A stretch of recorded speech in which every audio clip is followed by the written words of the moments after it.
मैं पंडित राजेश्वर शास्त्री मुंबई से। आइए ज्योतिष के माध्यम से बदलने वाले ग्रह, बदले हुए ग्रह, गोचर ग्रह, इसका प्रभाव क्या रहेगा देश और दुनिया पर, उसको जानने का प्रयास करते हैं।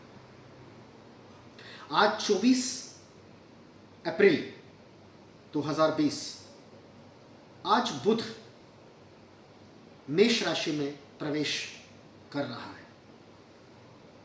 मेष राशि में उपस्थित सूर्य के साथ बुध की युति होने से बुध आदित्य योग बन रहा है, और ये बुध आदित्य योग बहुत ही सकारात्मक होता है और बहुत प्रभावशाली होता है।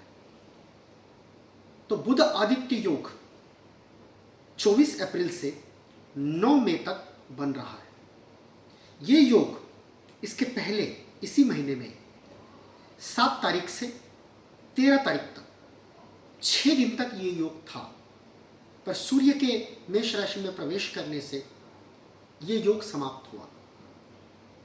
बहुत कुछ कम समय के लिए ये योग था, इसलिए उसका लंबा सकारात्मक जो परिणाम आना चाहिए, ऐसा परिणाम हुआ नहीं। पर अभी 2 हफ्ते के लिए ये योग बन रहा है, तो इस योग का परिणाम बहुत अच्छा रहेगा।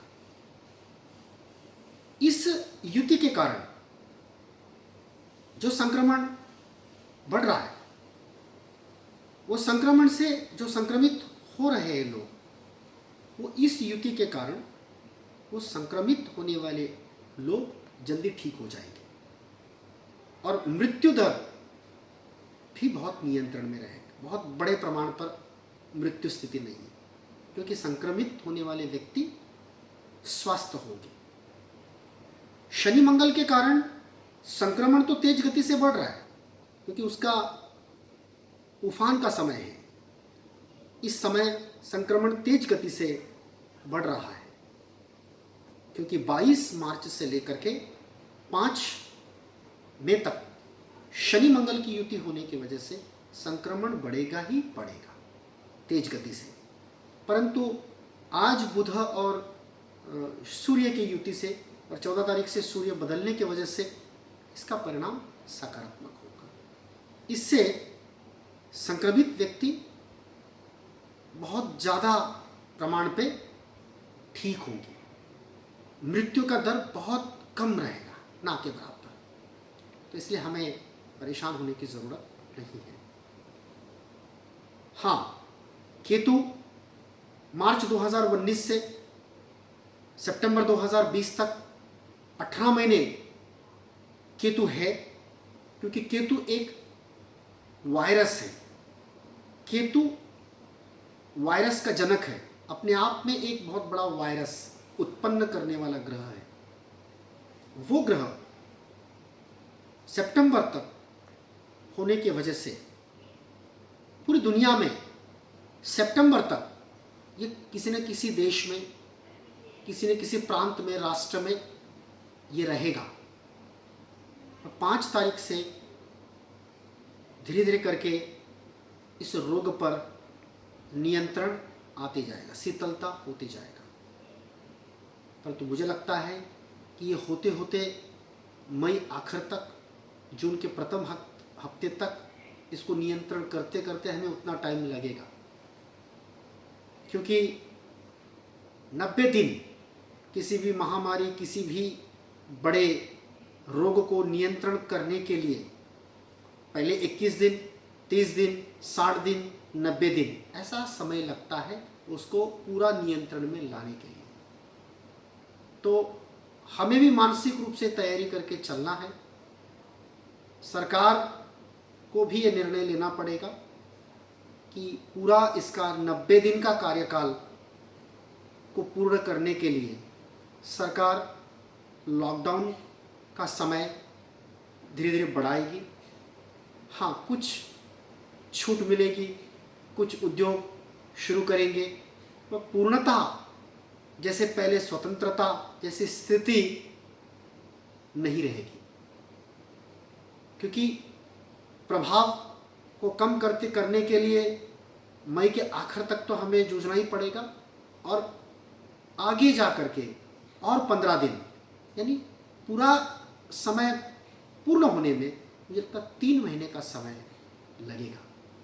तो ये 3 महीने का समय अगर 22 मार्च से अगर इसका अगर आरंभ अगर शुरू करें तो 22 मार्च से लेकर के 22 मार्च, 22 अप्रैल, 22 मई, 22 जून तक ये स्थिति बनती है। तो उसमें 90 दिन यानी जून के आखिर तक हमें इस अज्ञात शत्रु से लड़ना पड़ेगा। तो इसलिए हमें संयम रखना पड़ेगा, धैर्य रखना पड़ेगा।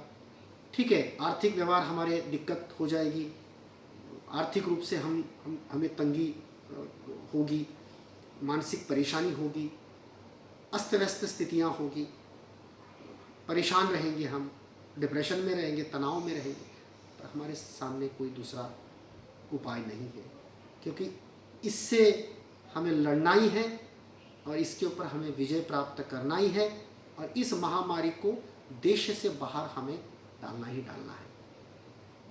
हमारे देश के ग्रहों की स्थिति काफ़ी मजबूत होने की वजह से फिर मैं कहूँगा कि हमारे देश में कोई बड़ा हाहाकार या तबाही नहीं मचेगी, या बहुत बड़े प्रमाण पे कोई मृत्यु होगी, ऐसी स्थिति नहीं है। हाँ, संक्रमण होगा, संक्रमित होंगे, और उतने तेज गति से वो संक्रमित लोग ठीक भी हो जाएंगे। इसलिए बहुत सारे ग्रह सकारात्मक होने की वजह से हमारे देश में इसका बहुत बड़ा नेगेटिव इफेक्ट नहीं होगा। हम लोग इसको नियंत्रण करेंगे, हमारी सरकारें, हमारे सरकारी मशीनरीज, ये सब लोग मिलकर के इस रोग को नियंत्रण में लाएंगे, और विश्व में एक संदेश जाएगा कि भारत बहुत सफल तरीके से इस रोग को नियंत्रण किया है।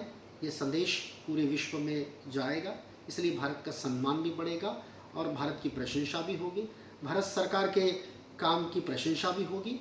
तो इसलिए विश्व में एक अलग स्थान, एक गौरवित स्थान हमारा देश प्राप्त करे, और इस बीमारी से बहुत सफल तरीके से, बहुत जनहानि न होते हुए, ना के बराबर जनहानि को नियंत्रण में लाते हुए हम लोग बहुत बड़े संकट से हमें मुक्ति मिलेगी। इसलिए मैं सभी को एक आह्वान करूंगा कि आप परेशान न होइए, धैर्य रखें, साहस रखें। ईश्वर से मैं कामना करता हूं कि सभी को धैर्य दे और इस संकट के घड़ी में हमें शक्ति दे सहन करने की, और ईश्वर हमारा कल्याण करे और सभी का उद्धार हो, देश का उद्धार हो। जय हिंद।